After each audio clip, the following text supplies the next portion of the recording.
Okay, this is Planetary Soul Retrieval via the Royal Fleet, Part 4. And at this point, everyone has gotten cleared out for the third time in this hallway, and they're being taken somewhere for destruction. And the girl who I'm observing, she was about 20 years old, the difference between, right at this place between a girl and a woman. She had blonde hair, she's human. The android was tall, metallic android. And at this point, they have been noticed and they have not been cleared out, and they're given to these two women to do body work on them. And by this point they're terrified, the girl and her android, because they've very narrowly missed death a bunch of times by now.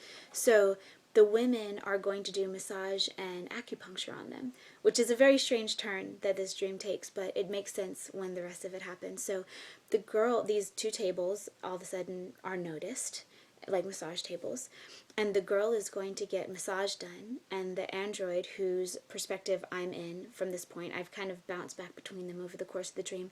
I started off as just a cloud of consciousness observing both of them, observing the planet, and then observing the city, and then observing them, and then kind of going back and forth.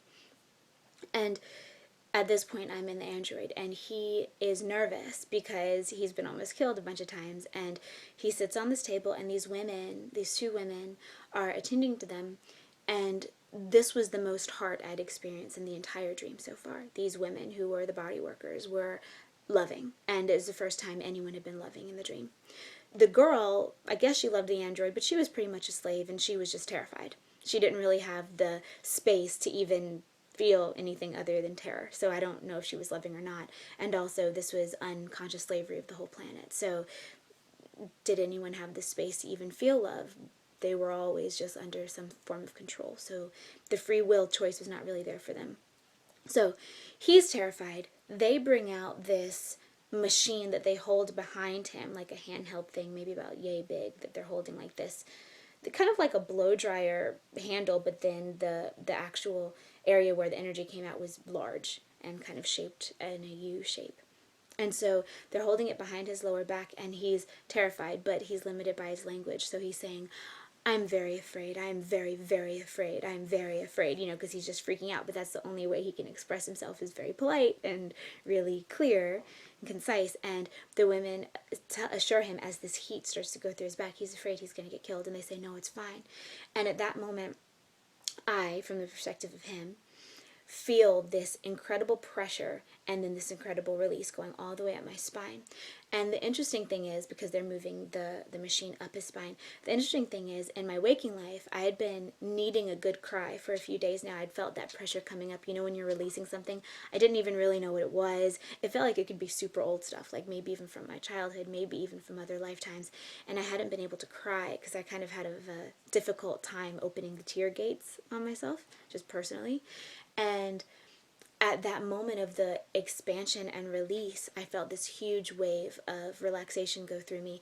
And also, when I woke up this morning, my neck has been out for the past few days. It's been kind of grindy, clanky, and sore, and I felt fine this morning, so I know it was real. And also, my cousin, who's incredibly intuitive, I spoke to him about this dream because he and I have similar experiences in this way, and he said that at that moment, he, in sleep, felt me in pain and wondered why I was in pain. And so it makes sense, it was a ripple effect that went out. So after that clearing happens, they decided to do acupuncture on this android. And from the perspective of the android, he was terrified. He sees all these needles come. And then as I am inside his consciousness, I look down at the legs on the table, and the legs were no longer metallic, strange-looking android legs. They were me, Karis, body legs on the table, which was very strange. And the women are talking to him, and they start putting in the needles. And I've never had acupuncture in this body, but I have heard it described, and I realized after I came out of the dream that what I was feeling in the dream was exactly what I'd heard described to me, which was, I heard this described when I was 18 years old, and I'm 30 years old now. So it's not like it was something that was up at the top of my consciousness. And so I think it was more of a confirmation than a creation. But what he felt in the dream was tingling, maybe irritation at most, or nothing. Maybe a very slight burning sensation, but nothing that you could call pain. It could be discomfort or tightness or whatever, but nothing that was pain. And there were so many needles eventually. There were at least 50 needles in each leg, and they were running the needles along the inner meridians of each leg. So the inside of the calf, the inside of the thigh, and that is a really important meridian, and I know that in waking life, that is a meridian in me that's blocked. It's a meridian I've been working on unblocking this entire incarnation. So it made sense. And like I said, there were lots of needles. There were probably 50 per leg. And the android who I was in was nervous, but okay. And he trusted the women now that they're talking to him, and they're actually coming up with a new way of feeling the chi lines and the meridians and running the needles along them. And sometimes they kind of put the needle in and tucked it out the side, almost like when you're going to sew and you just pin a garment. And sometimes the needles went directly in. Then a being came in to distract everyone and speak to everyone, and was very light and gregarious and humorous, and he resembled a very common political figure right now. But I don't really want to say who it is because I don't think it really matters in the dream. I think it was just some funny thing because maybe I'd been thinking about this person last night or something before I went to sleep. And once that conversation was over, from the android's perspective, I looked back down at the legs, and all the needles no longer were floating above. You know how usually acupuncture needles are floating above with the ball at the end. These were completely embedded in the legs, and the android started to freak out and get nervous. And so the women who were working on him started to take the needles out. And the girl was over there getting worked on, but at this point she kind of fades out of the dream. She wasn't any longer in my awareness. She was okay. Nothing bad happened to her. I was just really focused in the android at this point in his perspective. So they're taking the needles out. They get all the needles out of the left leg, but the right leg, there are still some needles in, when everything kind of shifts again, and I'm a little blurry on exactly what happened, but the next thing I remember is more people coming into the room, and the android, who I am at this point, says, I have to speak to the elves, because he's been asking to speak to the elves, who is the ruling class in this scenario. I am an emissary of the royal fleet. And those were like code words that everyone jumped to, and they didn't even understand why. This is like a code red type of thing where everyone was just like, oh, we got to get him to the elves, whereas before he hadn't even had the chance. Something about the acupuncture treatment, something about the awareness of consciousness, and I also think that the fear he was feeling, the incredible fear, was awakening him, because in the beginning of the dream he did not have emotion, and so going through the fear was awakening his consciousness and allowing him to become more aware and more lucid. And so they take him up to see the elves. Now he's going to see the elves. And when he gets to where the elves are, he and I, inside of him at this point, because I'm perceiving his consciousness, stands in front of the elves. And the elves look like elves. They look like high elves. They were really beautiful, fine of form, sparkly, glowy, all sitting behind this table. But they too were in this metallic kind of prison building.